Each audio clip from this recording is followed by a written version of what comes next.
Hi, எல்லாம் எப்படி இருக்கீங்க?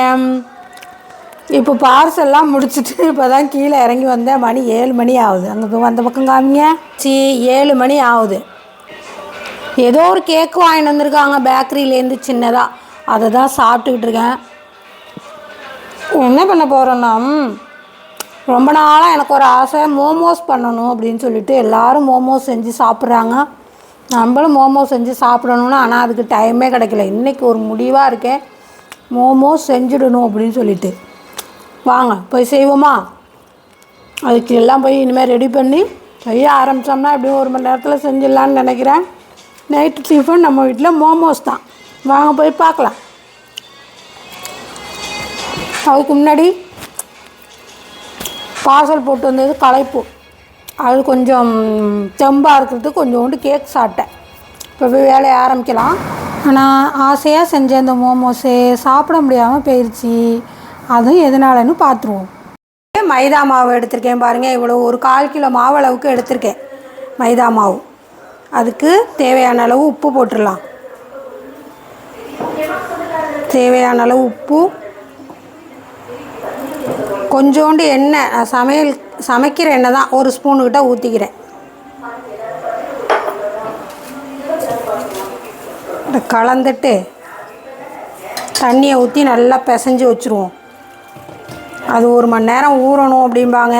நம்மளுக்கு அவ்வளோ நேரம் இல்லை. இதை பிசைஞ்சு வச்சுட்டு அந்த காயெல்லாம் கட் பண்ணிவிட்டு அப்படியே ரெடி பண்ண வேண்டியதான். அதுங்காட்டிலையும் ஒரு 1/4 மணி நேரம் ஆகிடும்.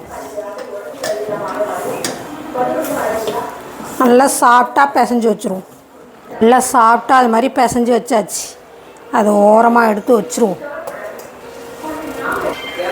ஒரு மோமோஸ்க்கு ஒரு சட்னி ஒன்று வைக்கணும்ல, அது வச்சிடலாம் அப்படி சொல்லிட்டு 2 சின்ன தக்காளியாக 2 இது வச்சுருக்கேன். தண்ணியில் போட்டிருக்கேன். 2 காஷ்மீர் மிளகா, 3 பட்டை மிளகாய். அது எதுக்காக போடுறேன்னா, கொஞ்சம் வெந்ததுன்னா நல்லா அரைக்கிறதுக்கு சாஃப்டாக இருக்கும். நம்ம வதக்காமல் அரைக்க போகிறோம் இல்லையா. பூண்டு வர இவ்வளவு போட்டிருக்கேன் தோலோடு. அப்படியே வேகட்டும், ஒரு 5 நிமிஷம் வேகட்டும். எல்லாத்தையும் எடுத்து அரைச்சிருவோம். சிட்டு பல்லாரி கொஞ்சம் எடுத்து 2 கட் பண்ணி வச்சுருக்கேன். இந்த வெங்காய சாப்பரில் போட்டு அப்படியே என்ன சாப்பிட்டுருக்கேன்னு பார்த்தீங்கன்னா, ஆரஞ்சு பழங்க உச்சிட்டு வந்து கொடுத்தாங்க, அதை தின்னுக்கிட்டுருக்கேன். இதை நைஸாக சாப்பரில் போட்டு கட் பண்ணிக்குவோம். சட்னிக்கு ரெடி ஆயிடுச்சு. இதை ஆஃப் பண்ணிடலாம். நல்லா கொதிச்சிருச்சு. இப்போ இதை நம்ம எடுத்துகிட்டு இந்த பூண்டு தோலை எடுத்துகிட்டு அரைச்சிக்கலாம். அது இருக்கட்டும். கேரட்டு இதில் போட்டு கட் பண்ணதில்லை, கட் பண்ணி பார்ப்போம். தோல் சீவிட்டு நல்லா கழுவிட்டு வச்சுருக்கேன். கட் பண்ணுதான்னு பார்ப்போம். இதையும் நல்லா நைஸாக கட் பண்ணிக்குவோம்.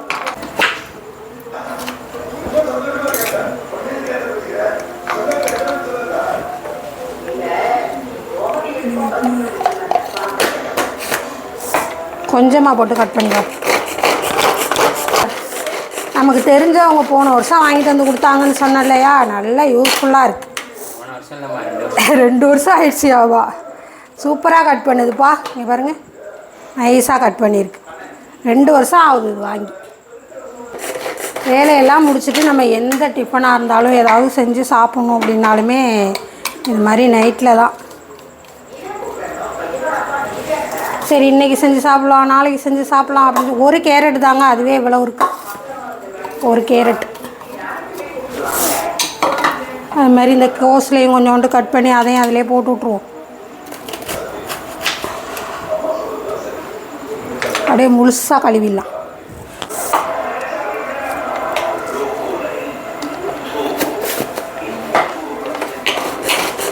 மோமோஸ் நமக்கு டிசைனெல்லாம் செய்ய வராது.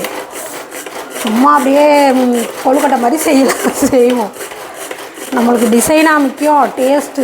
அது ஒன்றும் தானே. இப்போ சூப்பராக எல்லாம் கட் பண்ணுதுப்பா.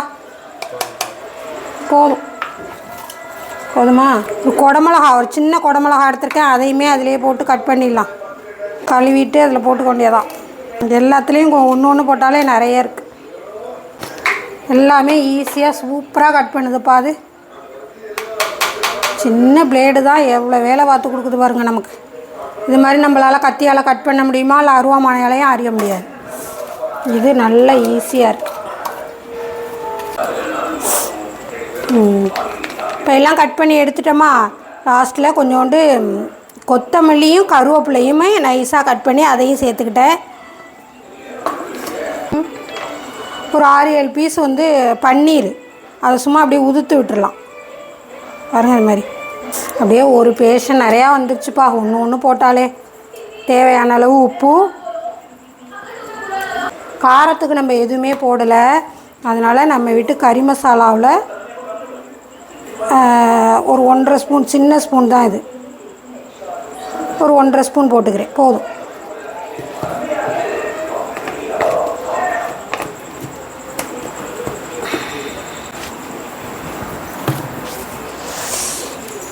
இது பாருங்கள், சட்னி நம்ம வேக வச்சு வச்சுருந்தோம்ல, பூண்டு தக்காளி வந்து இந்த மாதிரி தோலெல்லாம் எடுத்துட்டு இந்த மாதிரி எடுத்து போட்டுட்டேன். இந்த மிளகாய் பூண்டுமே தோல் எடுத்துகிட்டு போட்டுட்டேன்.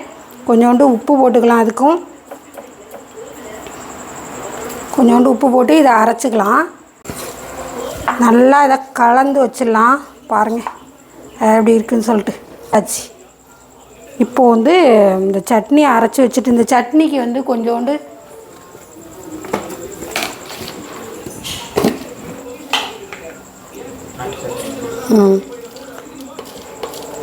நாட்டு சக்கரை வந்து ஒரு 1/2 ஸ்பூன் அளவுக்கு போட்டுக்குவோம். அந்த மோமோஸுக்கு உள்ள சட்னிக்கு கொஞ்சம் இனிப்பு, சாஸ் வச்சு கூட சாப்பிட்லாம். கொஞ்சம் இனிப்பாக இருந்ததுன்னா கரெக்டாக இருக்கும்.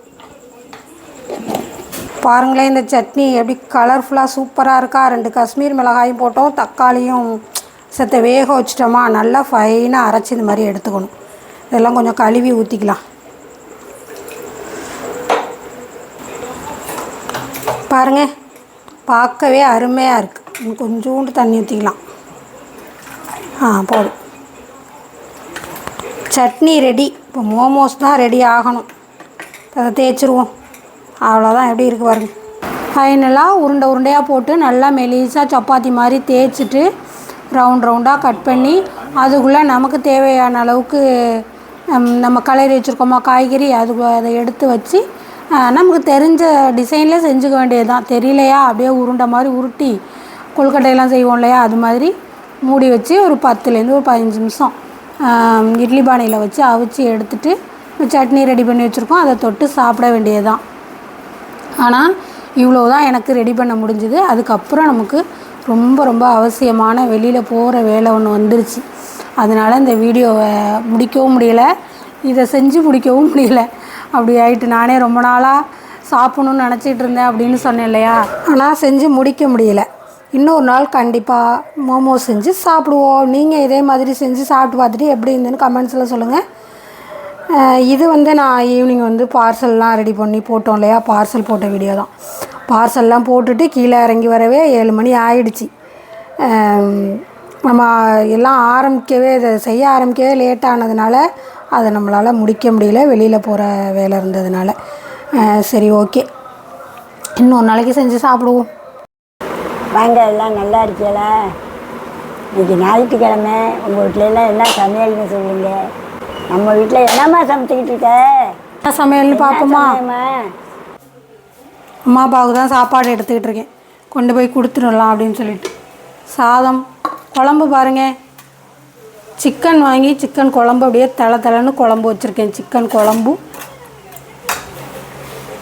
இது வந்து இறால் வறுவல் பாருங்கள், நல்லா ட்ரையாக இறால் வறுவல் வறுத்தாச்சு.